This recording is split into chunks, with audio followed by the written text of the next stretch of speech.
Bueno, yo le agradezco muchísimo la oportunidad que me dan de acompañar a esta jornada con algunos de estos temas asociados a la producción de carne. Es mi pasión, es lo que quiero hacer de por vida.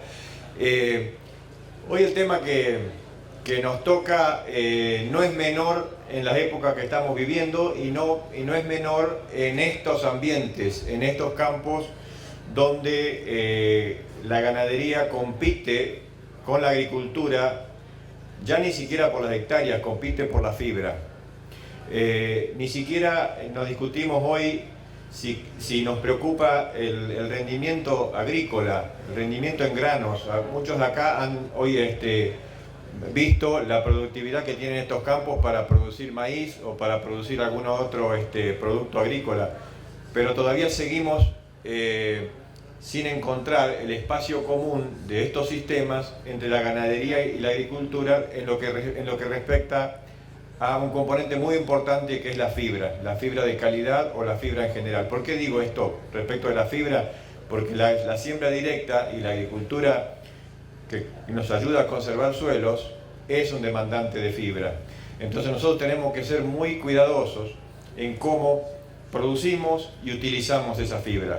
Alguien me dice por ahí siempre, vos cuanto más hablas de vaca, más nos convencés de que tenemos que mirar el suelo. Y eso es así, o sea, nosotros tenemos que hablar de producción animal, hablar de sistemas integrados, combinados entre las fases pastoriles y de corral, pero sin olvidar que acá el sustento de todo el sistema, lo que le da estructura, es una cuestión integral del manejo de estos recursos que produce el suelo, o sea, cómo contenemos ese suelo. Entonces, yo creo que se dijeron unas cuantas cosas aquí esta mañana. Recién Alberto acaba de introducir el tema de cómo producir más fibra, de más calidad, y la propuesta ahora es usarla eficientemente.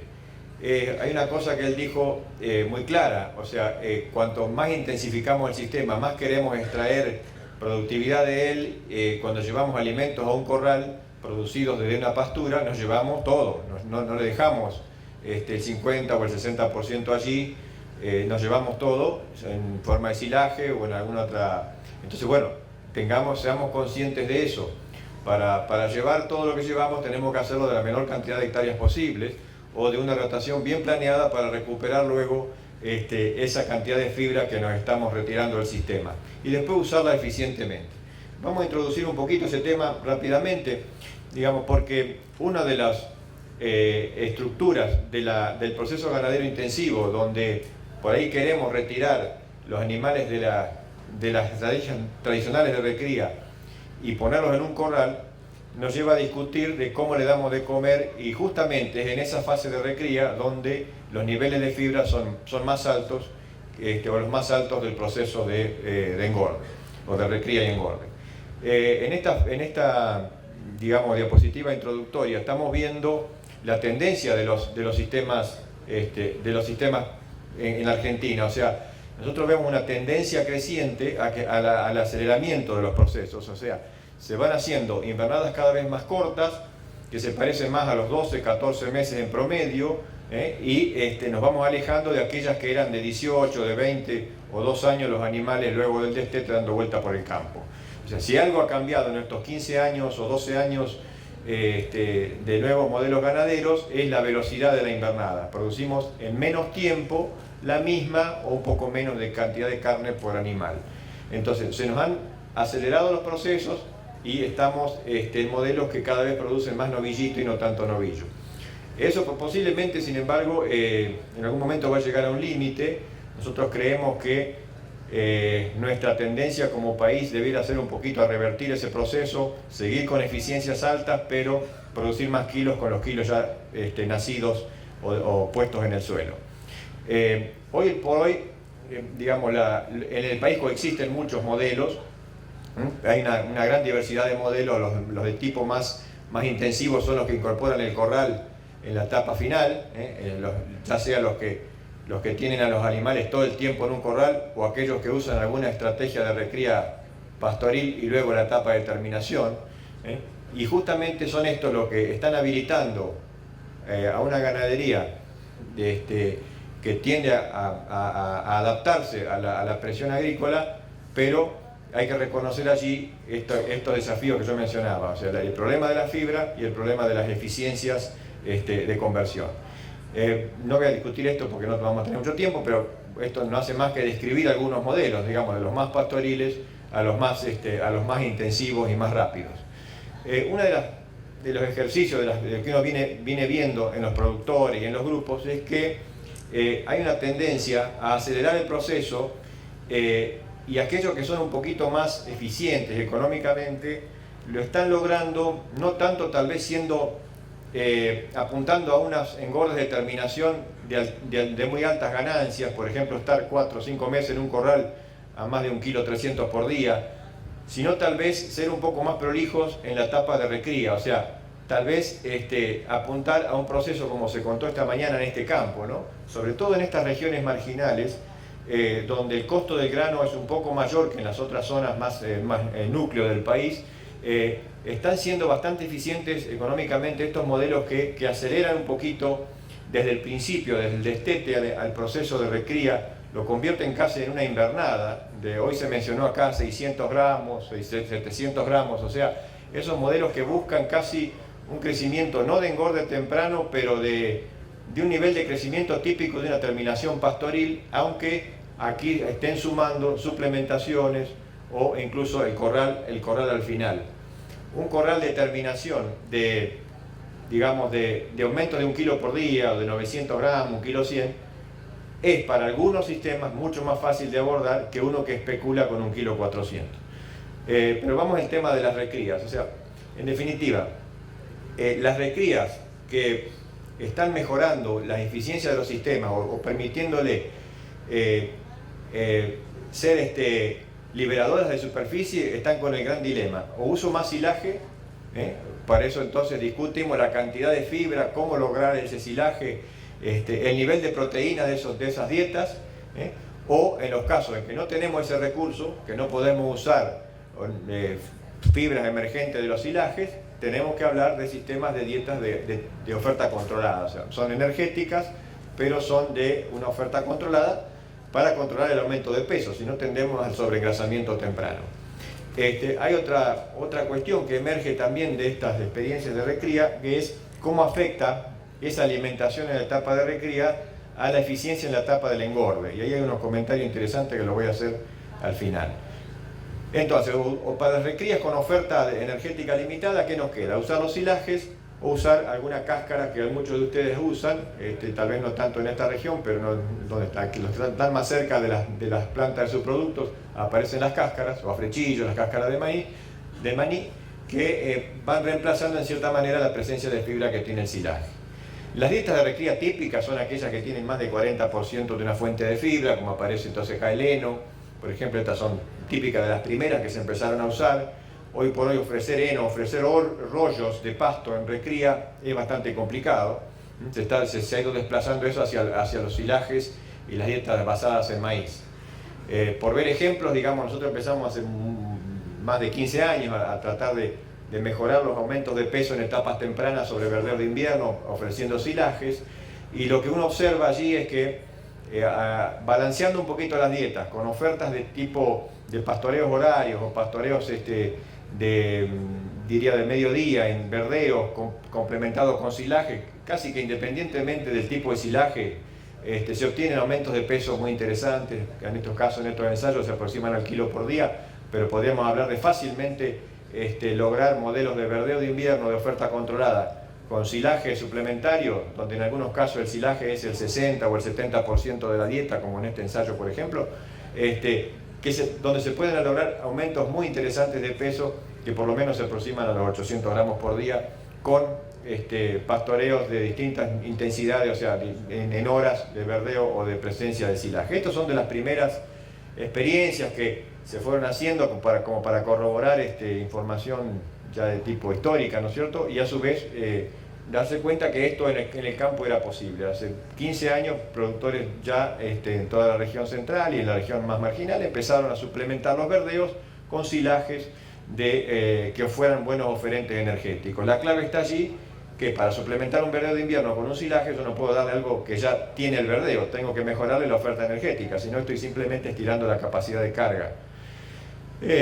También aprendimos durante mucho tiempo que haciendo nutrición, con dietas muy secas, como en esta, 70%, perdón, muy húmeda, 70% de silo en esta punta o en esta otra, una dieta, por ejemplo, que tiene 60% de heno de alfalfa, 30% de grano de maíz, son isoenergéticas en este ejemplo, o sea, cualquiera de ellas son equivalentes en oferta de energía, de proteína.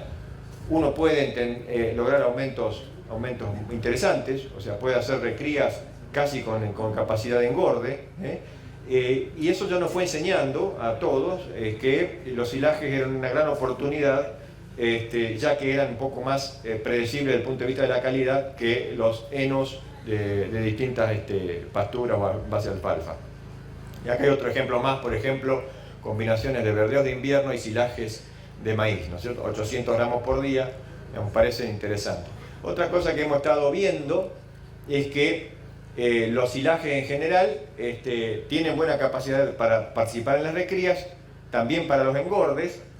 Sí, mis expectativas de engorde no son tan espectaculares como 1,4 kg, a no ser que lo construya dietas, como en este caso que dice G72, ahora lo explico qué es, donde el aumento de peso ya supera el kilo por día, pero justamente ocurre con una dieta donde la participación del silaje está en el 18% y hay un aporte importante de grano adicional, llevando el grano total de la dieta al 72% de la dieta. Esta es una dieta típica de corral donde el silaje es un mero oferente de fibra para darle volumen. Pero si nos fijamos en la otra punta, en aquellos donde un silaje, digamos, de muy baja cantidad de grano, pero relativamente digestible, un silaje típico de estos días que se ha helado el material, pero la planta mantuvo su calidad, 85% del silaje, fíjense, 750 gramos por día, no en animales simples, en animales, perdón, fáciles.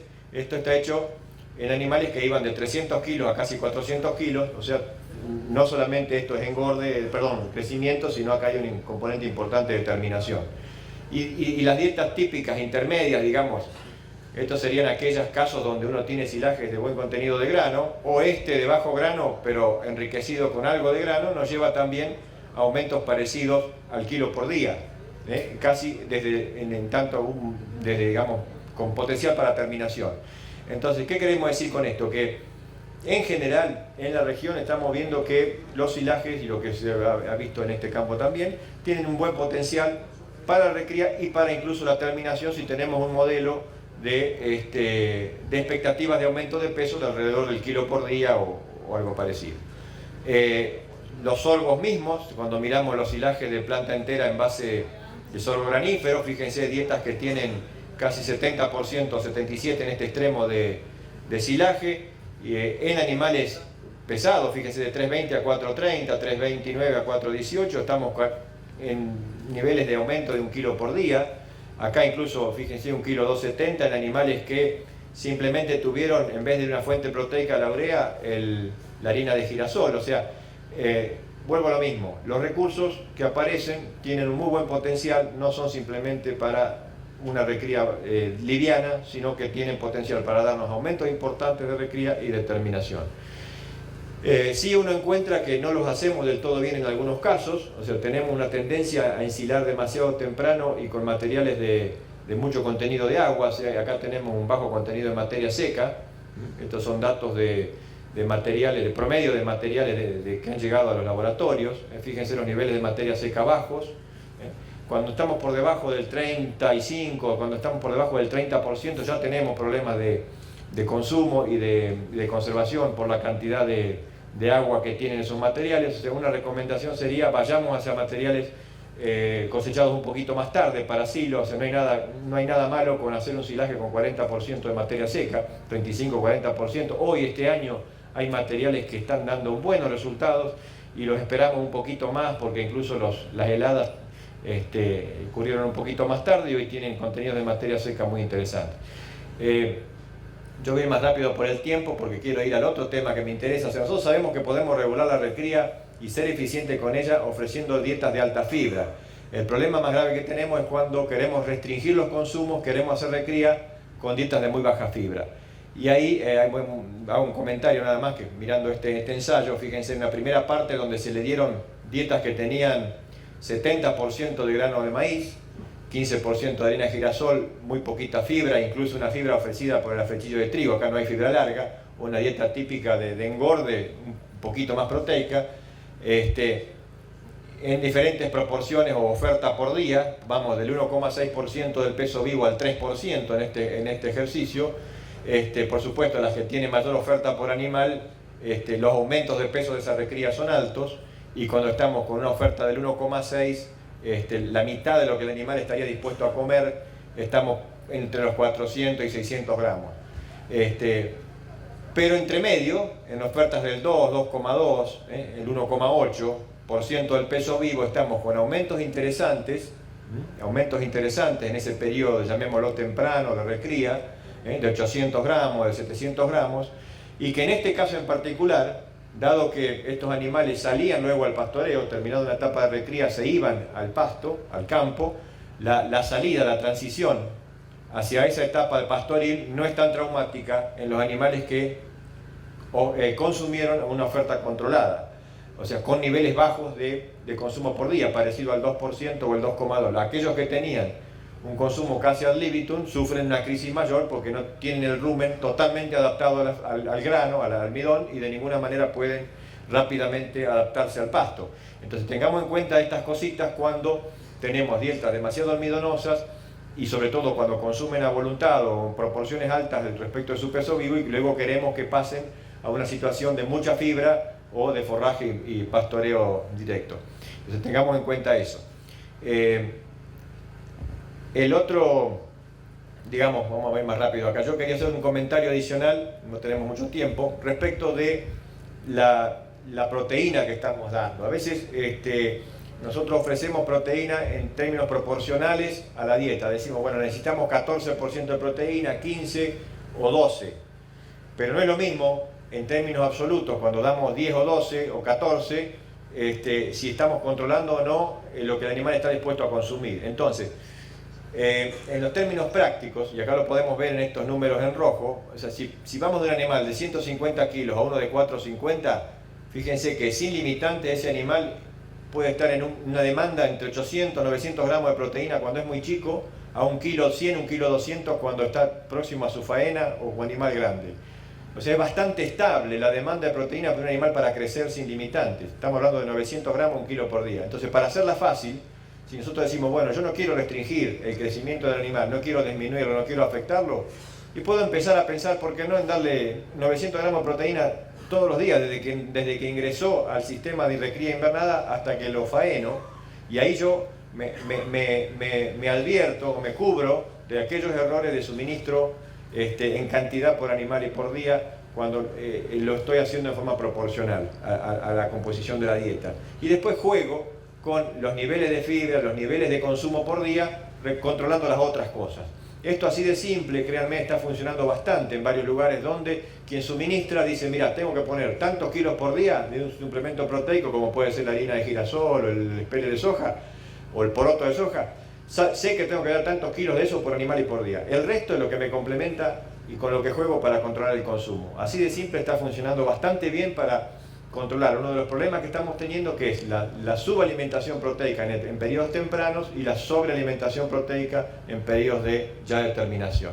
Yo voy más rápido porque no tenemos más tiempo, pero el otro tema que yo quería mencionar es este. Otro aspecto que estamos viendo es cuándo usar las proteínas de calidad.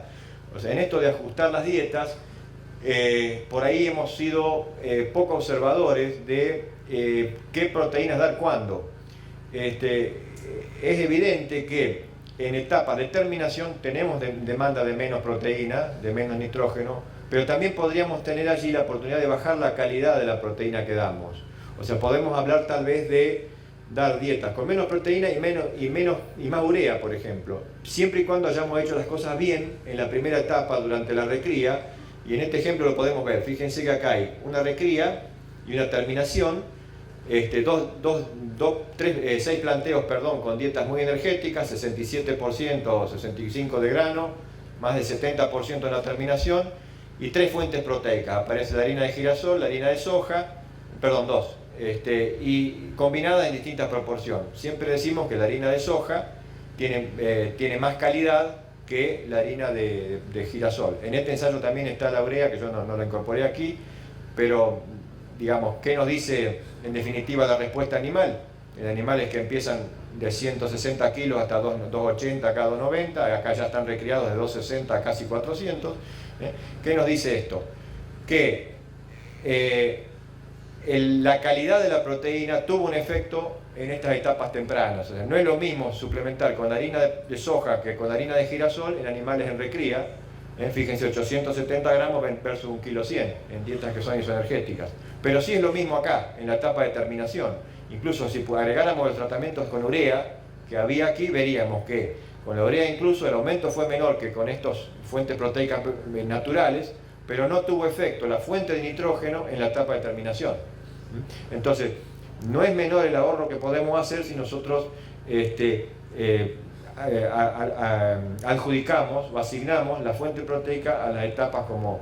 Si podemos controlar la recría, podríamos allí mejorar la oferta de la calidad para luego ahorrar en la etapa final. Y como último comentario también, una cosa que estamos viendo ahora es que si uno ha administrado bien la proteína y los requerimientos proteicos del ternero en las etapas tempranas, eso lo estamos viendo en algunos ensayos recientes, podemos tener hasta dietas de terminación con 9% de proteína, 9,5%, y no encontrar que eso limite el crecimiento y el engorde de ese animal. Pero tenemos que haberlo desarrollado bien en la etapa temprana, no haber sido demasiado herejes, demasiado duros, demasiado descuidados en la calidad y en la cantidad de proteína que ese animal requiere en esa etapa de recría. Esto en otras épocas lo resolvían los problemas pastoriles, donde con 500 gramos, 600 gramos por día sobre pastura de alfalfa, pasturas como los verdeos, estábamos excedidos de proteína y para esa oferta energética estábamos más que bien y el animal desarrollaba bien. Hoy a veces somos un poquito duros y sobre todo si sometemos a esos animales a un autoconsumo no controlado por proteína, o la proteína la queremos abaratar mucho en esa etapa temprana. No tenemos más tiempo, así que muchas gracias. Un aplauso para Aníbal Pordomingo. Aníbal es el director del Programa Nacional de Carnes del INTA.